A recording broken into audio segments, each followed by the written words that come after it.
ಬಳ್ಳಾರಿ ಜಿಲ್ಲೆ ಕಂಪ್ಲಿ ತಾಲೂಕು ಕರ್ನಾಟಕ ಪತ್ರಕರ್ತರ ಸಂಘದ ವತಿಯಿಂದ ಪತ್ರಿಕಾ ದಿನಾಚರಣೆ. ಕಂಪ್ಲಿ ತಾಲೂಕು ಘಟಕದ ವತಿಯಿಂದ ವಿವಿಧ ಕ್ಷೇತ್ರಗಳಲ್ಲಿ ಸೇವೆ ಸಲ್ಲಿಸುತ್ತಿರುವವರ ಗಣ್ಯರಲ್ಲಿ ಉತ್ತಮ ಆರೋಗ್ಯಶಾಲಿ 95 ವಯಸ್ಸು ಹುಲಿಗಿ ಷಣ್ಮುಖಪ್ಪ ಶೆಟ್ಟಿ ಕೊಟ್ವಾಲ್ ಸರ್ಕಾರಿ ಪಿಯುಸಿ ಕಾಲೇಜಿನಲ್ಲಿ ಅತಿ ಹೆಚ್ಚು ಅಂಕಗಳನ್ನು ಗಳಿಸಿದ ವಿದ್ಯಾರ್ಥಿಗಳಿಗೆ ಭಿಕ್ಷಾಟನೆ ಮಾಡದೆ ಹಾಲುಮಾರಿ ಜೀವನ ಸಾಗಿಸುತ್ತಾ ಸರ್ಕಾರಿ ಶಾಲಾ ಮಕ್ಕಳಿಗೆ ಪಠ್ಯಪುಸ್ತಕ ಸೇವೆಯನ್ನ ಮಾಡುತ್ತಿರುವ ರಾಮಸಾಗರದ ಮಂಗಳಮುಖಿ ರಾಮಕ್ಕ ಇವರೆಲ್ಲರನ್ನ ಗೌರವಿಸಿ ಸನ್ಮಾನಿಸಲಾಯಿತು.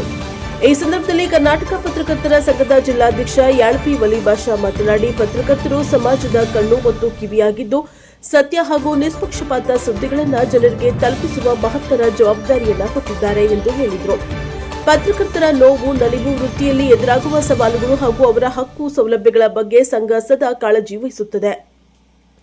ಪತ್ರಕರ್ತರ ಕಲ್ಯಾಣಕ್ಕಾಗಿ ನಿರಂತರವಾಗಿ ಕೆಲಸ ಮಾಡಲಾಗುತ್ತಿದೆ ಎಂದು ತಿಳಿಸಿದರು. ಈ ಸಂದರ್ಭದಲ್ಲಿ ಕರ್ನಾಟಕ ಪತ್ರಕರ್ತರ ಸಂಘದ ಜಿಲ್ಲಾ ಪ್ರಧಾನ ಕಾರ್ಯದರ್ಶಿ ದುರ್ಗೇಶ್ ಯಾದವ್, ಜಿಲ್ಲಾ ಉಪಾಧ್ಯಕ್ಷರಾದ ಬಜಾರಪ್ಪ, ವೀರಭದ್ರಗೌಡ, ಗಿರೀಶ್ ಕುಮಾರ್ ಉಪಸ್ಥಿತರಿದ್ದರು. ಕಂಪ್ಲಿ ತಾಲೂಕು ಘಟಕದ ಅಧ್ಯಕ್ಷ ರಘುಬೀರ ಸಿದ್ದಿ ಹಾಗೂ ಉಪಾಧ್ಯಕ್ಷ ಸಚ್ಚಿದಾನಂದ ಹಿರೇಮಠ ಅವರ ನೇತೃತ್ವದಲ್ಲಿ ನಡೆದ ಕಾರ್ಯಕ್ರಮ ಕಂಪ್ಲಿ ತಾಲೂಕು ಪಂಚಾಯಿತಿಯ ಸಹಾಯಕ ನಿರ್ದೇಶಕ ಮಲ್ಲನಗೌಡ, ವೈದ್ಯಾಧಿಕಾರಿ ಡಾ ರವೀಂದ್ರ ಕನಕೇರಿ, ಎಎಸ್ಐ ಬಸವರಾಜ್, ಲೋಕೋಪಯೋಗಿ ಇಲಾಖೆಯ ಆನಂದ್, ಜೆಸ್ಕಾಂ ಇಲಾಖೆಯ ಭೀಮೇಶ್, ವೀರಶೈವ ಲಿಂಗಾಯತ ಮಹಾವೇದಿಕೆಯ ಜಿಲ್ಲಾಧ್ಯಕ್ಷ ಹೊಸಕೋಟೆ ಜಗದೀಶ್, ಉಪನ್ಯಾಸಕರಾದ ಸಿದ್ದಣ್ಣ, ಪರಮೇಶ್ವರ, ಉಪ ಪ್ರಾಚಾರ್ಯ ಸುಜಾತ, ಶ್ರೀ ಕ್ಷೇತ್ರ ಧರ್ಮಸ್ಥಳ ಗ್ರಾಮಾಭಿವೃದ್ಧಿ ಯೋಜನೆಯ ಯೋಜನಾಧಿಕಾರಿ ಎಲ್ ರಾಘವೇಂದ್ರ, ವಕೀಲರಾದ ಸುದರ್ಶನ ರೆಡ್ಡಿ, ಕರ್ವೆ ಅಧ್ಯಕ್ಷ ಬಳೆ ಮಲ್ಲಿಕಾರ್ಜುನ, ಹಿರಿಯ ಪತ್ರಕರ್ತ ವೆಂಕಟೇಶ್, ದಲಿತ ಮುಖಂಡರಾದ ಕೆ ಲಕ್ಷ್ಮಣ್, ಮರಿಸ್ವಾಮಿ, ಎಎಸ್ ಮಲ್ಲಪ್ಪ ಹಾಗೂ ತಿಪ್ಪೇಸ್ವಾಮಿ ಸೇರಿದಂತೆ ಅನೇಕ ಗಣ್ಯರು ಭಾಗವಹಿಸಿ ಸರ್ವರಿಗೂ ಶುಭಾಶಯ ಕೋರಿದರು. ಇದೇ ವೇಳೆ ಕಂಪ್ಲಿ ಘಟಕ ತಾಲೂಕು ಪ್ರಧಾನ ಕಾರ್ಯದರ್ಶಿ ಎಚ್ ಮರಿಯಪ್ಪ, ಖಜಾಂಚಿ ಚಂದ್ರಕೇಶವ, ಸಲಹಾ ಸದಸ್ಯ ಟಿಎಚ್ಎಂ ರಾಜ್ಕುಮಾರ್ ಹಾಗೂ ಹೊಸ ಸೇರ್ಪಡೆ ಈ ಲೋಕ ಪತ್ರಿಕೆಯ ವರದಿಗಾರರಾಗಿ ಕೆಎಂ ಕಟ್ಟೆಯ ಬಸವ ಸೇರಿದಂತೆ ಇತರರು ಸದಸ್ಯರು ಹಾಜರಿದ್ದರು. ಕಾರ್ಯಕ್ರಮದಲ್ಲಿ ಪತ್ರಕರ್ತರ ಸಮಾಜಮುಖಿ ಸೇವೆಯನ್ನ ಸ್ಮರಿಸಿ ಪ್ರಜಾಪ್ರಭುತ್ವದ 4ನೇ ಅಂಗವಾಗಿ ಮಾಧ್ಯಮದ ಪಾತ್ರ ಅತ್ಯಂತ ಮಹತ್ವದ್ದಾಗಿದೆ ಎಂದು ಗಣ್ಯರು ಅಭಿಪ್ರಾಯಪಟ್ಟರು. Bureau report Sachchidananda Hiremath, NKS TV 4 Kampli. Bureau report Sachchidananda Hiremath, Prajabhava TV Kampli.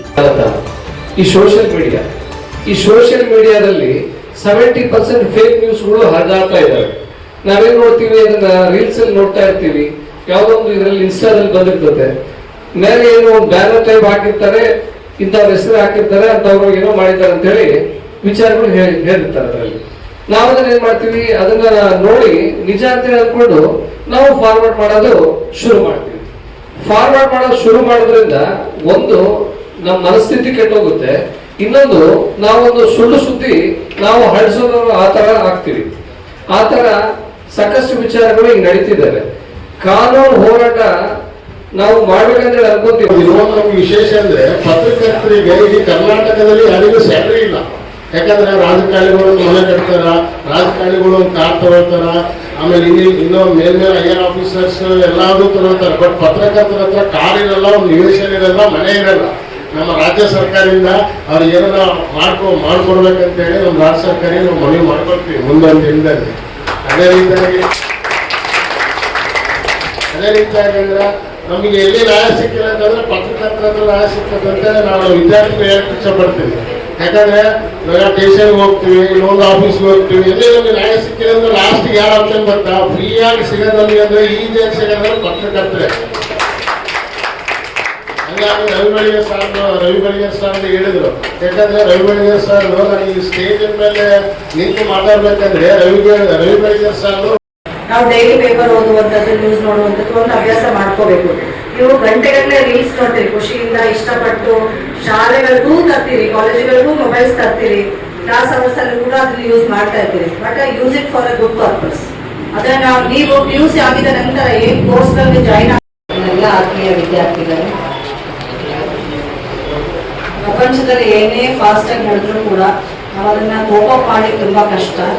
But fraction of seconds ಅಲ್ಲಿ ಅದನ್ನ ಅಪ್ಡೇಟ್ ಮಾಡುವಂಥದ್ದೇ ಈ ಪತ್ರಿಕೋದ್ಯಮ. ಮೀಡಿಯಾ ಕಮ್ಯುನಿಕೇಶನ್ ಮುಂಚೆ ಅಷ್ಟು ಫಾಸ್ಟ್ ಇರಲಿಲ್ಲ. ನಾವು ನೋಡ್ತಾ ಇದ್ವಿ ಬಿಫೋರ್ ಇಂಡಿಪೆಂಡೆನ್ಸ್ ಏನಾದರೂ ಒಂದು ಸ್ವಾತಂತ್ರ್ಯ ಹೋರಾಟಕ್ಕೆ ಏನಾದರೂ ಒಂದು ಚಳವಳಿ ಕಾಲ್ ಮಾಡಬೇಕಾದ್ರೆ ರಾತ್ರಿ ಆ ಪತ್ರಿಕೆಗಳನ್ನ ತುಂಬಾ ಗೌಪ್ಯವಾಗಿ ಎಲ್ಲರ ಹರಡಬೇಕು, ಮೀಟಿಂಗ್ ಕರೆದು ಮುಂದೆ ಏನ್ ಆಕ್ಷನ್ ಪ್ಲಾನ್ ಎಲ್ಲ ಡಿಸ್ಕಸ್ ಮಾಡಬೇಕು. ಪತ್ರಕರ್ತರು ಹಾಗೂ ಕಂಪ್ನಿಯ ಹಿರಿಯ ನಾಗರಿಕರೇ ಹಾಗೂ ಮುದ್ದು ಮಕ್ಕಳಿಗೆ ಈ ಪತ್ರಿಕೆ ಅಂತಕ್ಕಂಥದ್ದು it's A junction between society and the government. ಅಂದ್ರೆ ಪತ್ರಿಕೋದ್ಯಮ ಅಂತಕ್ಕಂಥದ್ದು ಸರ್ಕಾರ ಮತ್ತು ಸಮಾಜದ ನಡುವಿನ ಕೊಂಡಿ ಇದ್ದಂಗೆ. ಈಗ ಬಹಳಷ್ಟು ಟೈಮನ್ನು ಕಳೆದಿರ್ತಾರೆ. ಹೌದಾ? ಪತ್ರಿಕೆಗಳನ್ನ ಓದ್ತಕ್ಕಂಥ ಮನೋಭಾವ ಬಹಳಷ್ಟು ಜನರಿಗೆ ಕಡಿಮೆ ಆಗ್ತಾ ಇದೆ. ಪತ್ರಿಕೆಗಳನ್ನ ಓದ್ತಕ್ಕಂಥ ಅಭ್ಯಾಸವನ್ನು ಬೆಳೆಸ್ಕೋಬೇಕು. ಪತ್ರಿಕೆಗಳನ್ನ ಓದೋದ್ರಿಂದ ಈ ರಾಜ್ಯದಲ್ಲಿ, ಈ ದೇಶದಲ್ಲಿ, ನಮ್ಮ ಜಿಲ್ಲೆಯಲ್ಲಿ, ನಮ್ಮ ತಾಲೂಕಿನಲ್ಲಿ, ನಮ್ಮೂರಲ್ಲಿ ಏನ್ ನಡೀತಾ ಇದೆ, ಏನಿಲ್ಲ ಅಂತಕ್ಕಂಥ ವಿಚಾರಗಳು ನಿಮ್ಗೆ ಗೊತ್ತಾಗ್ತದೆ.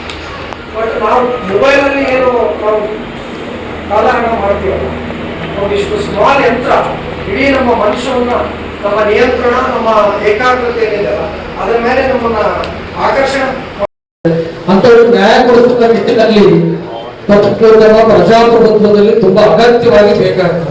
ಯಾಕಂದ್ರೆ ಪತ್ರಿಕೋದ್ಯಮ ಇಲ್ಲ ಅಂದ್ರೆ 3 ಅಂಗಗಳು, ವಿಶೇಷವಾಗಿ ಶಾಸಕಾಂಗ ಮತ್ತು ಕಾರ್ಯಾಂಗ ಮಾಡತಕ್ಕಂಥ ತತ್ವಗಳಾಗ್ಲಿ ಅಥವಾ ಲೋಪದೋಷಗಳ ಬಗ್ಗೆ ಆಗ್ಲಿ ಸಾಮಾನ್ಯ ಜನರ ಗಮನಕ್ಕೆ ಬರೋದಿಲ್ಲ.